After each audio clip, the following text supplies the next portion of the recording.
Yo soy el camino, la verdad y la vida, dijo Jesús. Y por esa razón nos encontramos todos los días buscando el camino, la verdad y la vida.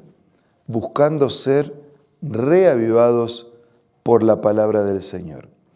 Hoy nos detenemos en nuestra lectura sistemática y diaria de la Escritura en Gálatas capítulo 4. Pero antes pedimos la bendición de Dios. Padre nuestro que estás en los cielos, pedimos la asistencia de tu Espíritu al meditar en tu palabra. Queremos hacerlo en tu presencia y permitir tu conducción. Lo pedimos, lo agradecemos en el nombre de Jesús. Amén. El capítulo 4 de Gálatas el apóstol Pablo introduce la comparación o el contraste entre el esclavo y el hijo al hablar de los creyentes como hijos de Dios. Y lo hace de esta manera. En otras palabras, mientras el heredero es menor de edad, en nada se diferencia de un esclavo, a pesar de ser dueño de todo. Al contrario, está bajo el cuidado de tutores y administradores hasta la fecha fijada por su padre. Aun cuando es heredero, tiene la promesa, pero todavía no tiene el resultado de la promesa.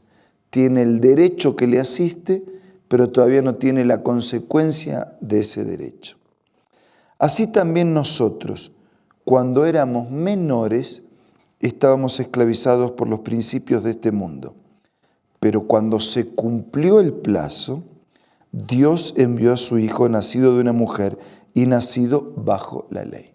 Teníamos la promesa de un Salvador y teníamos el derecho a la salvación a partir de la vida de Jesucristo y de su sacrificio.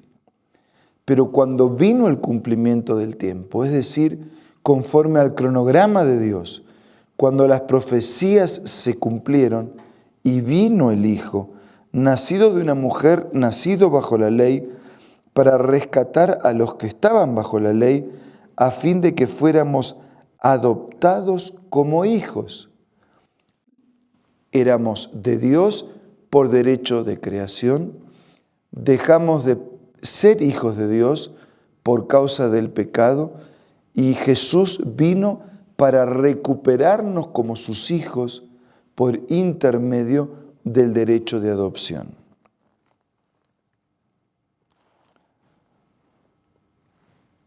Versículo 6. Ustedes ya son hijos. Dios ha enviado a nuestros corazones el Espíritu de su Hijo que clama Abba Padre. Así que ya no eres esclavo, sino hijo. Y como eres hijo, te ha hecho también heredero. No eres esclavo, eres hijo. Por lo tanto, si eres hijo, eres también heredero. Antes, cuando ustedes no conocían a Dios, eran esclavos de los que en realidad no son dioses. O sea, encima, ni siquiera eran esclavos del verdadero Dios. Eran esclavos de dioses que no eran dioses. Pero ahora que conocen a Dios, o más bien que Dios los conoce a ustedes, ¿cómo es que quieren regresar a esos principios ineficaces y sin valor? ¿Quieren volver a ser esclavos de esos principios ineficaces y sin valor? Ustedes siguen guardando los días de fiesta, meses, estaciones, años. O sea, la religión de ustedes es simplemente ceremonial. Temo por ustedes que tal vez me haya estado esforzando en vano. Hermanos, yo me he identificado con ustedes. Les suplico que ahora se identifiquen conmigo. No es que me hayan ofendido en algo. Como bien saben, la primera vez que les prediqué el Evangelio fue debido a una enfermedad. Y aunque esta fue una prueba para ustedes, no me trataron con desprecio ni desdén. Al contrario, me recibieron como un ángel de Dios, como si se tratara de Cristo Jesús. Pues bien, siendo que cuando ustedes me recibieron a mí, recibieron con la misma solicitud, con el mismo cariño, el mensaje que yo transmitía de Dios y me recibieron a mí como si yo mismo fuese el Cristo. Versículo 15, ¿Qué pasó con todo ese entusiasmo? Me consta que de haberles sido posible, se habrían sacado los ojos para dármelos. Pablo tenía problema de visión y dice, usted hasta si hubiese sido posible, me habrían dado los ojos. Ahora, ¿qué pasó con ese entusiasmo inicial? Versículo 16. Ahora resulta que por decirles la verdad, me he vuelto su enemigo. Suele ocurrir que cuando transmitimos, en el caso religioso, lo que la Biblia dice, algunos se molestan y se incomodan, porque en lugar de reaccionar frente a la verdad, reaccionan frente al mensajero de la verdad y se disgustan con él. Versículo 17. Esos que muestran mucho interés por ganárselos a ustedes no abrigan buenas intenciones. Lo que quieren es alejarlos de nosotros para que ustedes se entreguen a ellos. Está bien mostrar interés con tal que este interés sea bien intencionado y constante y que no se manifieste solo cuando yo estoy con ustedes. Queridos hijos, por quienes vuelvo a sufrir dolores de parto hasta que Cristo sea formado en ustedes.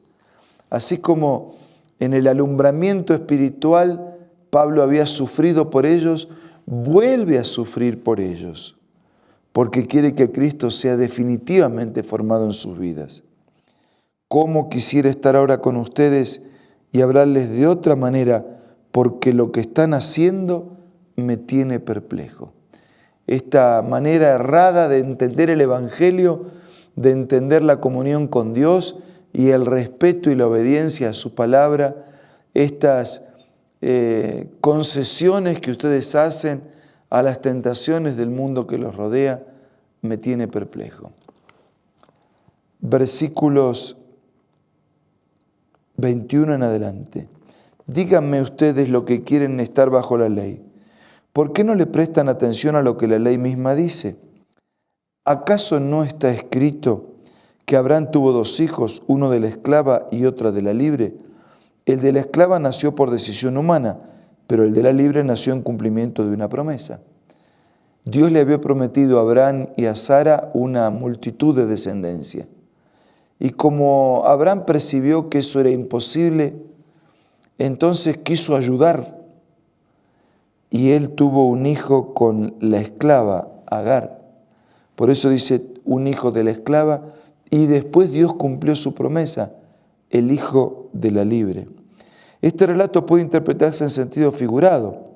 Estas mujeres representan 2 pactos. Uno que es Agar, procede del monte Sinaí y tiene hijos que nacen para ser esclavos. Agar representa el monte Sinaí en Arabia y corresponde a la actual ciudad de Jerusalén porque junto con sus hijos vive en esclavitud. Pero la Jerusalén celestial es libre y esa es nuestra madre. Porque está escrito, tú, mujer estéril que nunca has dado a luz, grita de alegría. Tú que nunca tuviste dolores de parto, prorrumpe en gritos de júbilo, porque más hijos que la casada tendrá la desamparada. Ustedes, hermanos, al igual que Isaac, son hijos por la promesa.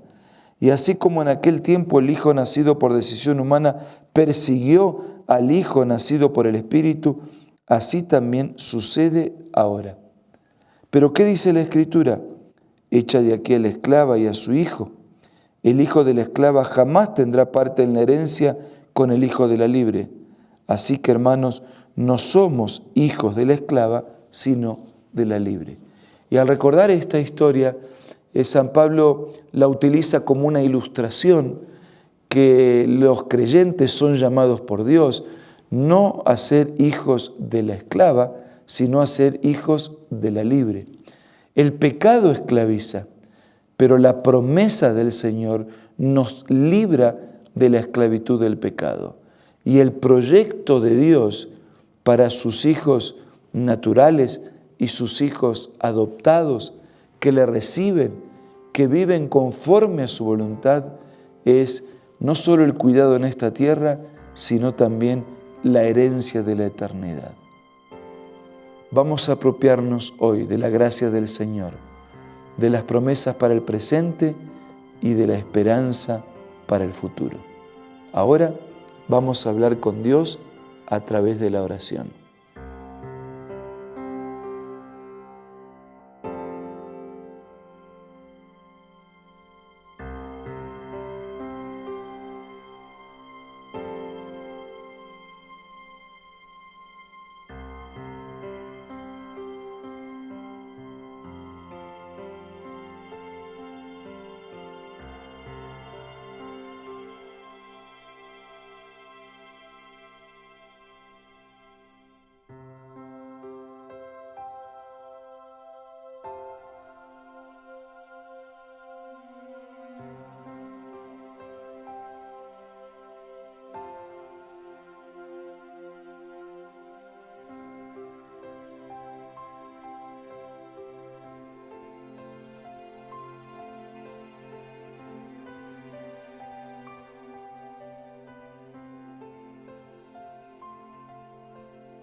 Señor, te damos gracias por el mensaje de tu palabra.